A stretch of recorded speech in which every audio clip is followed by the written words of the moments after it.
compte qu'il y a une histoire que je vous ai jamais racontée sur Snapchat. Mais c'est un truc de ouf parce que c'est un moment légendaire de ma vie.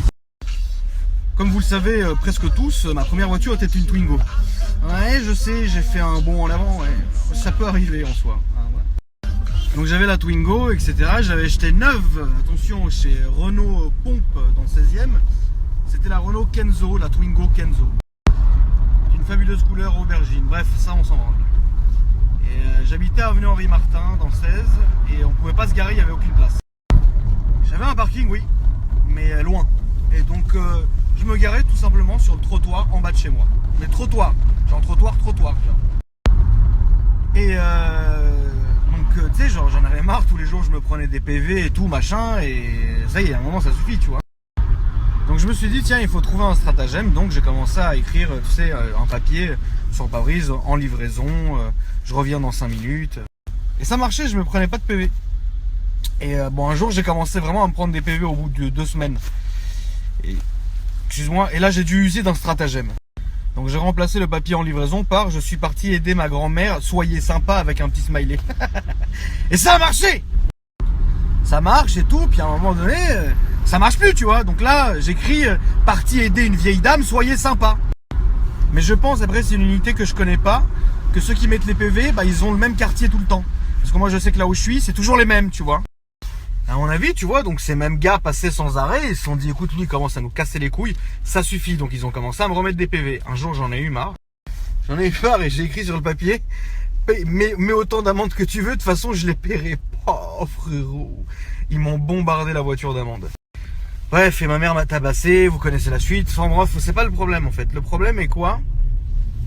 Et qu'avec cette voiture un jour, je saurais pas vous dire à l'époque, mais je sais que j'étais encore en cours. Et la nuit, donc, j'avais joué à Need for Speed Underground toute la nuit, tu vois ce que je veux dire? Et le lendemain, j'avais, je sais plus quoi, le bac ou j'ai... Et à l'époque, je sortais avec une petite, tu vois, et je la voyais jamais, quoi, parce que j'étais toujours à droite à gauche. En soi, voilà, j'étais vraiment à droite à gauche, quoi. Et un matin, tu vois, je sais pas ce qui me prend, je me dis, tiens, je vais faire une bonne action, je vais aller lui amener les croissants avant d'aller à l'école. Je sais pas vous dire comment ça m'a pris, mais c'est horrible parce que vraiment, c'est pas mon genre de faire ça, tu vois ce que je veux dire? Et bref, bah là, je l'ai fait, tu vois. Donc elle m'appelle en m'ardoisant, truc, et moi je lui dis, écoute, allez, viens, je t'amène les croissants, on prend un petit déj et je t'amène en cours. Ah, mon amour! Donc moi, j'étais pas très enchanté, tu vois, j'avais envie de dormir et de jouer au PC et basta, tu vois ce que je veux dire? Je m'en balèque, moi, de tes croissants de merde. Donc et tu sais, le matin à Paris, c'est bon, pas maintenant parce que là il est trop tôt, mais en soi à 7h c'est très bouché, tu vois. Les gens en soi travaillent, tu vois. Et bref, donc l'autre elle commence à m'appeler, donc je vais quand même acheter les croissants. L'autre elle m'appelle, t'es où? Je vais être en retard. Moi je dis mais j'arrive, ta gueule. Je commence à crier, tu vois. Et puis putain, à un moment donné, j'arrive à un croisement rue de Berry, rue Marbeuf, c'est dans le 8e. À fond! Au téléphone en plus avec elle en train de faire le tahan. Mais non, j'arrive, aidez. Et là, donc je vois le feu orange, je dis vas-y nique le monde de CNQ, tu le niques. Et donc j'accélère et là, bah, tout ce que je me rappelle, c'est l'airbag, le sang, la merde, la fumée. Je vais vous montrer, là on arrive là où j'habitais avant, je vais vous montrer où est-ce que je me garais, enfin de comment je me garais. Ah là là, putain merde.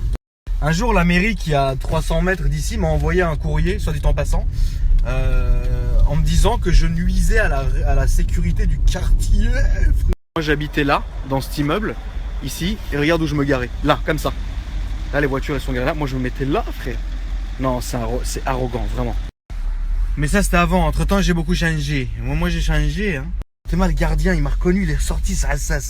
Tellement, il est sorti. Attends, on voit pas là. Il est sorti, frère. Il m'a regardé, il avait comme ça. Connard, va.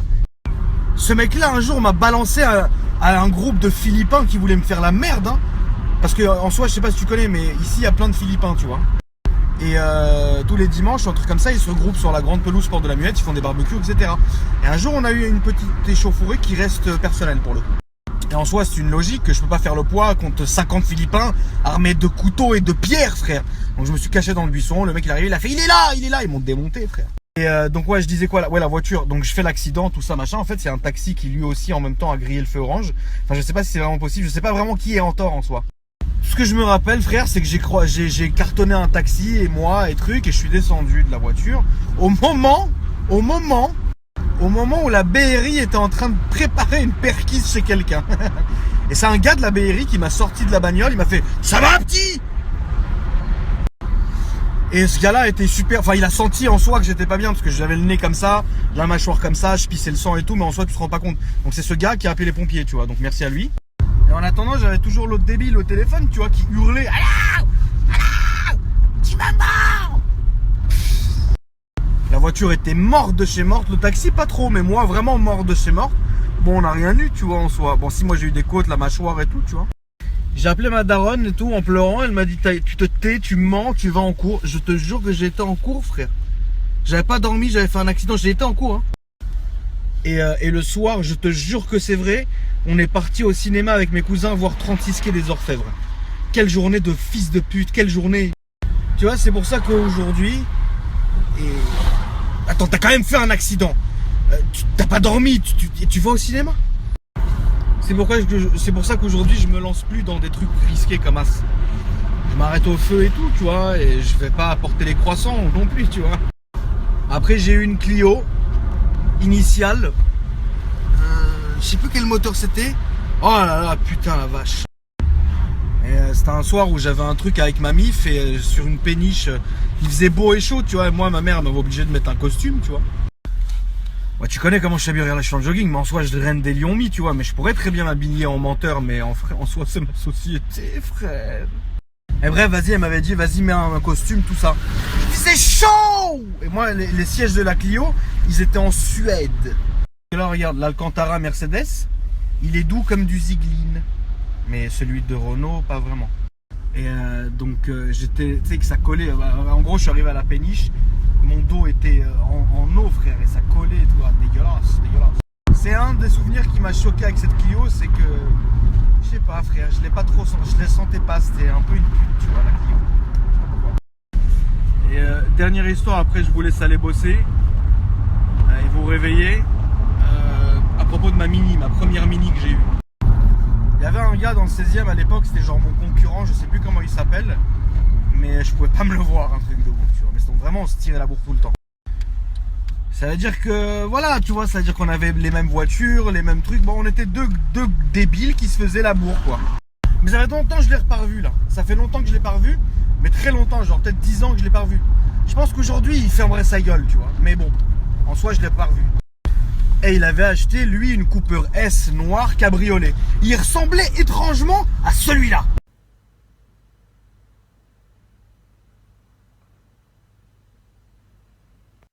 Et putain, moi aussi, je voulais une Cooper S. Il était stylé, le mec. Tu vois, c'est stylé en soi, Cooper S. Eh ben non. Non, je n'ai pas eu de Cooper S, non. J'ai eu, il y a un Cooper, mais pas S. Un Cooper... Cooper, c'est tout. Le moteur le plus... Mais d'une nullerie. Tu démarrais, ça faisait... Quand même, ça ratait que j'avais quand même une Mini Cooper. Mais j'allais devoir user d'un stratagème. En soit, vous me connaissez, je suis un vicieux. J'ai mis le kit carrosserie, la ligne d'échappement, tout de la Cooper S works. Pas S works. Donc je crois ce fils de pute qui est devant le McDo Victor Hugo. Et lui, il avait la S. Et moi, j'avais dans ma tête la S works. Par contre, dès que t'accélérais, elle est pas très works, cette Mini. Mais quand même, tout le monde l'a regardé la voiture parce que c'est vrai qu'elle était belle. Vous avez vu souvent des photos, peut-être en soi, vous avez vu la photo. Et là, vraiment, la voiture était jolie, elle était en soi propre, tu vois. Et un soir de mon anniversaire, on va à l'Étoile.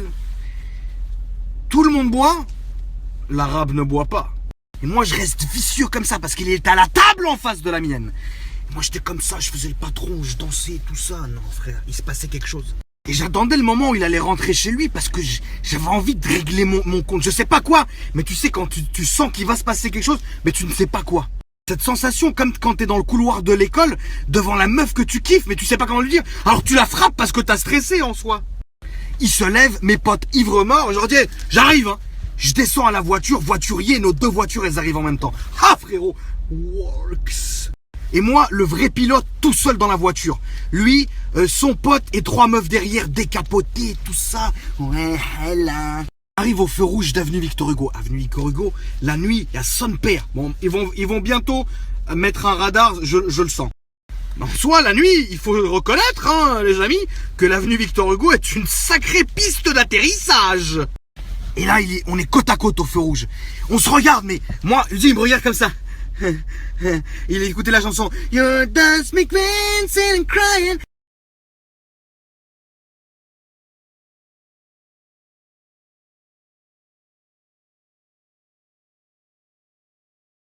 Et là, il commence à accélérer.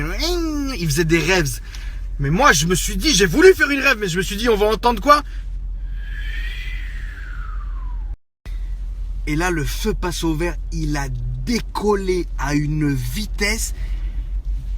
Une fusée, frère. Moi,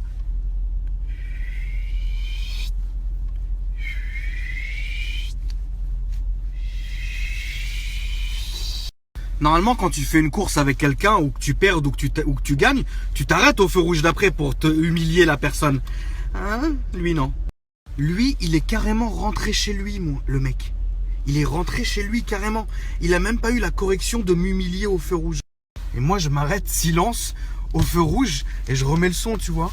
You're dancing, dancing, frying, force the frying. À ce moment-là, j'ai peut-être dû faire cette gueule. La gueule de la revanche arabe. Ça veut dire le mec, il était en boîte, il est rentré avec des meufs, il m'a humilié, il est rentré dormir. Et moi quoi, frère? En plus, c'était mon anniversaire, le soir de mon anniversaire. Hein? C'est mignon. Alors, je suis rentré à la maison, j'ai rouvert la porte, j'ai tout vendu de ce qu'il y avait chez moi. Tout! Et la Mini aussi. Pour m'acheter une Subaru Impreza WRX STI bleu jante or avec l'aileron, frère.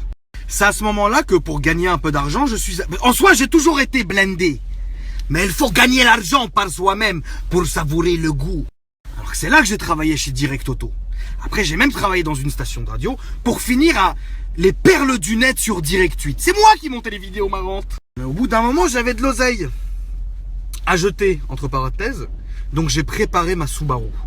Je l'ai préparée comme jamais tu n'as préparé une Subaru.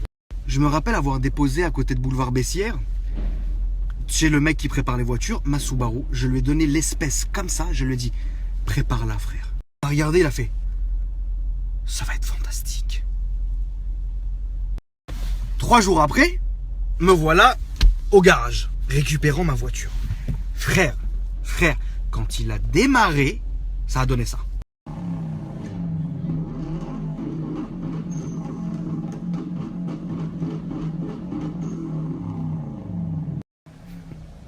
Et ce jour-là, je suis passé devant le McDo.